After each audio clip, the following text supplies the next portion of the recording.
चांगल्या गोष्टी लक्षात ठेवल्याने चांगला दृष्टिकोन टिकवून ठेवण्यास मदत मिळते. चांगल्या गोष्टी लक्षात ठेवल्याने चांगली वृत्ती राखण्यास मदत होते.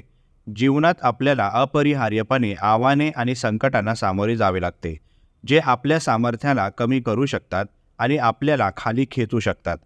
तथापि जाणीवपूर्वक आपल्या जीवनातील सकारात्मक पैलूंवर लक्ष केंद्रित करून आपण अधिक आशावादी दृष्टिकोन जोपासू शकतो.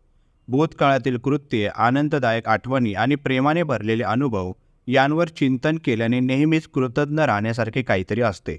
या आठवणींमधून प्राप्त होणारी उबदारता आणि सकारात्मकता आपली मनस्थिती सुधारू शकते, नकारात्मकता दूर करू शकते आणि एक निरोगी मानसिक स्थिती वाढवू शकते. चांगल्या गोष्टी लक्षात ठेवून आपण नकारात्मकतेच्या प्रभावांना प्रभावीपणे तोंड देऊ शकतो, सकारात्मक दृष्टिकोन ठेवू शकतो आणि जीवनातील अडथळ्यांना लवचिकता आणि आशावादाने तोंड देऊ शकतो.